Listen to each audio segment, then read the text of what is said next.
आप सभी को जय श्री श्याम। कैसे आप उम्मीद करते हैं सब अच्छे होंगे। प्रेमियों, आज की वीडियो में हमने आप सभी के सवाल यहाँ लिख लिए हैं। सवाल किस चीज पर है? केवल मंत्र सिद्धि पर है। मंत्र सिद्धि के काफी सवाल आए हुए थे, वैसे तो याद नहीं रहते मुझे, तो मैंने लिख लिए। एक बार इस वीडियो को जरूर देखना। मुझे पता है आप सभी लोग पूजा पाठ करने वाले हो, एक बार इनको जरूर देखना। कोशिश करूंगा कम से कम समय में सभी सवालों के जवाब दे पाऊं। सबसे पहला सवाल है, मंत्र सिद्ध कैसे करें? सिद्ध करने के लिए आपको माला और गोमुखी का सहारा लेना होगा। यह माला है, यह गोमुखी है, इसके अंदर माला रख के और फिर माला चलाई जाती है। माला कैसे चलाई जाती है या फिर माला कैसे करें, अशोक कुमार वीडियो ऐसा लिखकर सर्च करोगे, हमारी वीडियो आपके सामने आ जाएगी। उस वीडियो को देखो, पूरा समझाया गया है उसके अंदर। यहाँ बताऊंगा, ये वीडियो बहुत ज्यादा लंबी हो जाएगी। तो पहला कि मंत्र सिद्ध करें, कोई भी मंत्र लो। मैं कहूंगा गुरु मंत्र लो, किसी भी गुरु की शरण में जाओ। गुरु नहीं है, भगवान शिव को गुरु बनाओ, उसकी वीडियो भी हमने डाल रखी है, करके दिखाया भगवान शिव को गुरु कैसे बनाना है। और उसके बाद रुद्राक्ष की माला पर ओम नमः शिवाय का जाप करो। अब सिद्ध कैसे होगा? सबसे पहले आपको कम से कम 1.25 लाख जाप करने होंगे, यानी 1,25,000 जाप करने होंगे, जो कि लगभग 1160 माला। 1160 माला, एक माला में 108 मन के होते हैं, तो 1160 माला करनी पड़ेगी। 1160 माला करोगे तो 1,25,000 जाप आपके कंप्लीट हो जाएंगे और उससे आपका मंत्र सिद्ध होना शुरू हो जाएगा। ऐसा आप ये भी कर सकते हो कि 11 दिन का संकल्प लो, हर रोज केवल 108 माला करो, 11 दिन में आपकी जो जाप है वो कंप्लीट हो जाएगा। ठीक है, ये होता है मंत्र सिद्ध करने का तरीका। अगला है, कौन से मंत्र सिद्ध करें? वो आपके ऊपर डिपेंड है। सबसे पहले आप गुरु की शरण में जाइए, गुरु मंत्र लीजिए। गुरु मंत्र क्यों? अब YouTube से वीडियो से कोई भी मंत्र उठाओगे, किसी पुस्तक से उठाओगे, वो इतना काम नहीं करेगा। क्यों? संतों ने बार बार पूछा है, प्रार्थना की है, किससे? भगवान से नहीं, दूसरे संतों से, जो उनसे अनुभवी संत हैं, कि प्रभु आप कुछ सुनाइए, आप कुछ सुनाइए। क्यों? कथा और मंत्र तभी प्रभाव देता है जब वो किसी भक्त या किसी संत के मुख से निकला होता है। इसलिए जब गुरु किसी शिष्य को गुरु दीक्षा देते हैं तो पास बैठाकर अपना हाथ उस बच्चे के शीश पर रखकर उसके कान में गुरु मंत्र डालते हैं, कान के माध्यम से। क्यों? भगवान श्री कृष्ण ने अर्जुन से कहा है गीता के उपदेश में कि अर्जुन, कान और आंख के माध्यम से शरीर में जाता हूं मैं। तो गुरु मंत्र, जब गुरु महाराज कोई भी मंत्र कान के द्वारा शरीर में प्रवेश करवाते हैं तो इसका मतलब है गुरु ने अपनी जमा पूंजी शिष्य को दे दी। कान के द्वारा भगवान का प्रवेश करवा दिया, आंखों के द्वारा अपने दर्शन करवा दिए। सेम यही थ्योरी होती है। कौन सा मंत्र सिद्ध करें? कोई भी सात्विक मंत्र, जैसे ओम नमः शिवाय, ओम नमो भगवते वासुदेवाय, या फिर ओम श्री हनुमते नमः, ओम राम रामाय नमः, ओम दुम दुर्गाय, कोई सात्विक मंत्र करो। सात्विक मंत्र की सिद्धि के बाद आप कोई भी मंत्र कर सकते हो, वो मंत्र आपको नुकसान नहीं पहुंचाएगा। मंत्र कहां से प्राप्त करें? बताया ना अभी कि यहां कहां से मंत्र उठाने की बजाय अगर हम गुरु मुख से कोई भी मंत्र सुनेंगे वो कल्याण करेगा, बिल्कुल कल्याण करेगा। गुरु ना हो तो कौन सा मंत्र करें? अगला सवाल यही है आप लोगों का। अगर आपके कोई भी गुरु नहीं है तो आप भगवान शिव की शरण में जाइए। क्यों? गोस्वामी तुलसीदास जी कहते हैं, तुम त्रिभुवन गुरु वेद बखाना। भगवान शिव गुरुओं के भी गुरु हैं, समस्त त्रिभुवन के जो गुरु हैं वो भगवान शिव हैं। आप किसी भी देवी देवता की भक्ति करो, किसी भी देवी देवता के साधक हो, किसी भी देवी देवता को मानते हो, एक बार उनके पीछे का कनेक्शन देखना, आपको भगवान शिव के साथ मिलेगा। दुनिया में, ब्रह्मांड में एक भी देवी देवता ऐसा नहीं है जिसका कनेक्शन भगवान शिव के साथ ना हो। तो तुम त्रिभुवन गुरु वेद बखाना। शिव जो है वो गुरु तत्व में काम करते हैं, तो भगवान शिव की शरण में जाइए। भगवान शिव को गुरु पिता और माता सती को गुरु माता मानकर, हे भगवान शिव, हे माता पार्वती, आज अभी इसी समय से आप मेरे गुरु पिता, मैं आपका नालायक सा शिष्य। ठीक है, गुरु पिता गुरु माता उनको मानकर, और उनका जो बीज मंत्र है ओम नमः शिवाय। ओम नहीं लगाओगे पंचाक्षरी मंत्र हो जाएगा, ओम लगाओगे शठाक्षरी मंत्र हो जाएगा। तो मैं कहूंगा कि आप ओम लगाकर जाप करिए। मेरा पर्सनली अनुभव शेयर कर रहा हूं, बाकी मानना ना मानना आप लोगों के ऊपर डिपेंड है। तो गुरु भी मिले आपको और मंत्र भी मिला आपको, हो जाइए शुरू रुद्राक्ष की माला पर। अब कैसे पता करें हमारा मंत्र सिद्ध हो चुका है? जब किसी भी मंत्र का आप 1.25 लाख यानी 1,25,000 जाप कर लोगे तो वो मंत्र स्वतः ही सिद्ध होना शुरू हो जाता है। फिर भी हमें क्या ऐसे उदाहरण मिले या क्या ऐसे संकेत मिले जिससे हम समझ पाए कि हमारा मंत्र सिद्ध हो चुका है? तो उसके लिए, जैसे कि आप मंत्र जाप पर बैठोगे, जैसे ही मंत्र सिद्धिकरण की तरफ पहुंचेगा तो रात का सोपन के माध्यम से उस देवी देवता के आपको दर्शन होने शुरू हो जाएंगे। उसके साथ साथ जब आपको रात को अचानक जाग आएगी तो वही मंत्र आपकी जिह्वा पर चल रहा होगा, समझ जाना मंत्र सिद्ध हो चुका है। सौपन के माध्यम से कोई आपको बता देगा हाँ तेरा मंत्र सिद्ध हो चुका है, तो समझ जाना।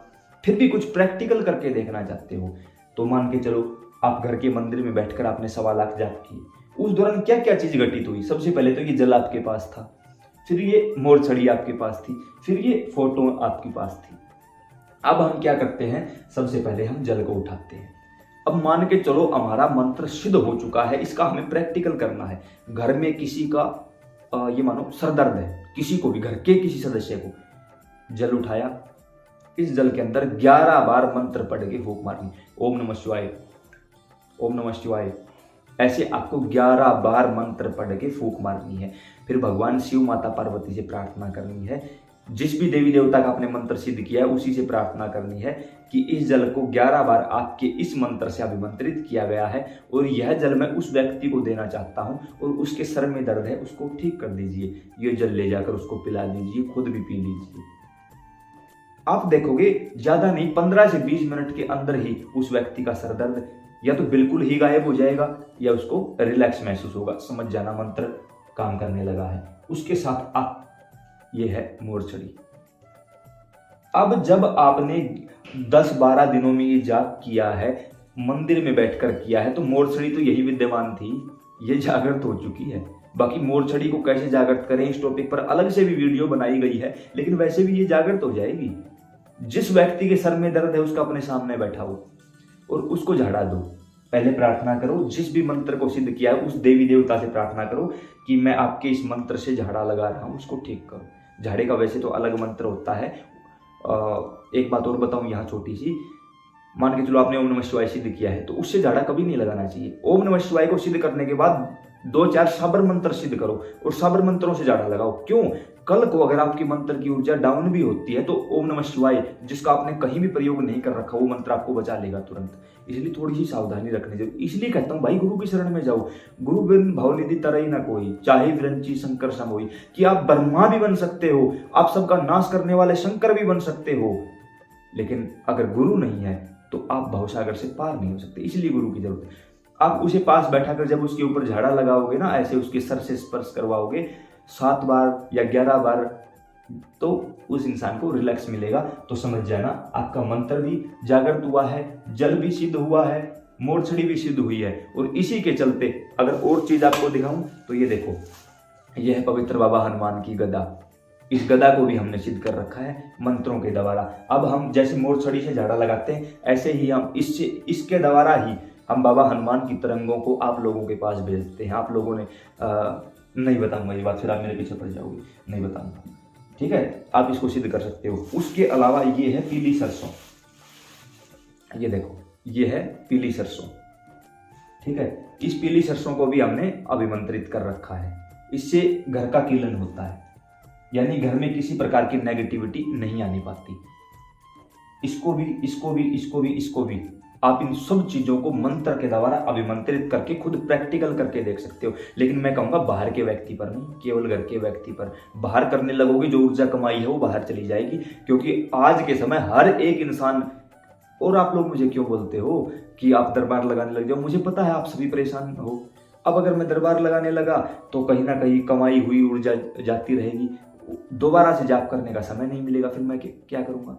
इसलिए मैं केवल घर के लोगों तक ही सीमित हूँ। मेरे घर परिवार में पापा हैं, माँ, बहन, भाई और मैं, हम 5 सदस्य हैं। सिर्फ 5 के लिए उपलब्ध हूँ मैं, बाकी बाहर के किसी व्यक्ति के लिए नहीं हूँ। इस चीज़ के लिए मैं माफ़ी चाहूँगा आपसे।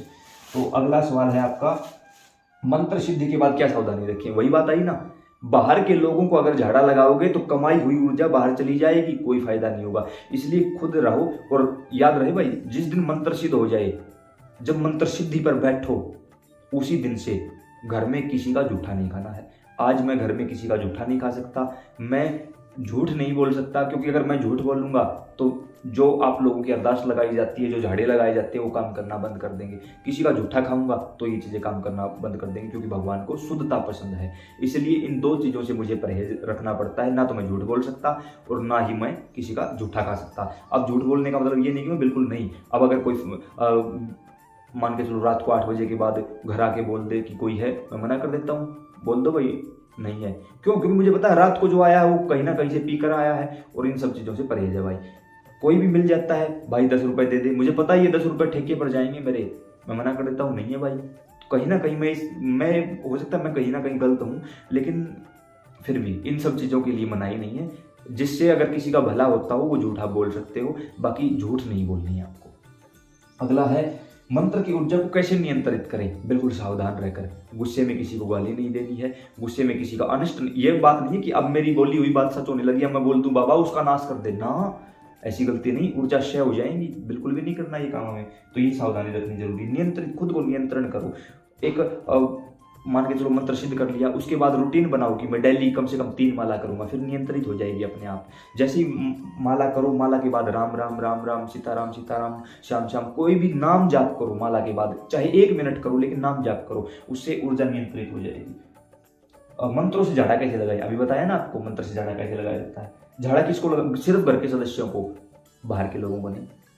झाड़ा लगाते समय क्या सावधानी रखें? बस यही बात है कि भगवान से प्रार्थना करें कि कोई भी गंदी चीज मेरे पास ना आने पाए। क्यों? जब आप किसी को झाड़ा दोगे, अब मान के चलो उसके सर में दर्द है, वो बोले मेरे सर में दर्द है झाड़ा लगा दो, और आप बोलोगे इसको ठीक कर दो, ठीक कर, अब उसके अंदर कोई चीज बैठी होगी, वो उतर के तेरे पास आ जाएगी, बोलेगी तूने इससे तो उतार दिया, अब मैं कहाँ जाऊँ, मुझे स्थान दे, या तो तू कहीं मुझे स्थान दे या मैं तेरे पास रहूं, क्योंकि वो तो एनर्जी है उसके शरीर से उतर के हमारे शरीर पे आई। अब हमें पहले प्रोटेक्शन लगाना जरूरी है, वो प्रोटेक्शन गुरु देंगे। जैसा कि ये जल है, झाड़ा लगाने से पहले हाथ में जल लेके, हे बाबा हनुमान, इस बच्चे को इस समय झाड़े की आवश्यकता है, आप खुद इसको झाड़ा दीजिए और मेरी सुरक्षा करिए ताकि कोई भी इसकी गंदी चीज मेरे पास ना आने पाए, और क्लॉकवाइज अपने चारों तरफ एक लक्ष्मण रेखा बनाओ, अब उसकी कोई भी चीज आपके पास नहीं आने पाएगी। इसलिए बड़ा ही सावधानी का काम है भाई। अगर सामने वाला कहे कि मेरे सर में दर्द है, तो उसको यही बोलो भगवान को कि इसका सर दर्द ठीक कर दो, ये नहीं कि इसको ठीक ना, इसका सर दर्द ठीक कर दो, फिर वो चीज वहीं तक काम करेगी, फिर वो चीज दूसरी चीज को नहीं उतारेगी। अगर उसके अंदर कोई नेगेटिविटी बैठी है ना, तो बैठी ही रहेगी, वो परेशान नहीं करेगी। लेकिन अगर थोड़ा सा अपना कंट्रोल करके, अपने प्रोटेक्शन लगा के फिर कुछ करोगे ना, तो वो चीज कहीं ना कहीं काम करेगी।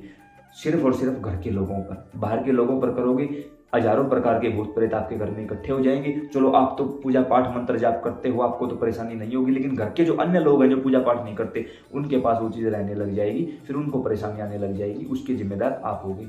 तो उम्मीद करता हूँ इस वीडियो में आपको मंत्रों के बारे में सारी चीज़ें खोलकर बताने की कोशिश की है, जो आपको समझ भी आई होंगी, पसंद भी आई होंगी। अब अगर आपका मन करे तो इस वीडियो को अन्य लोगों के पास शेयर कर देना, अन्यथा राधे राधे, जय श्री श्याम।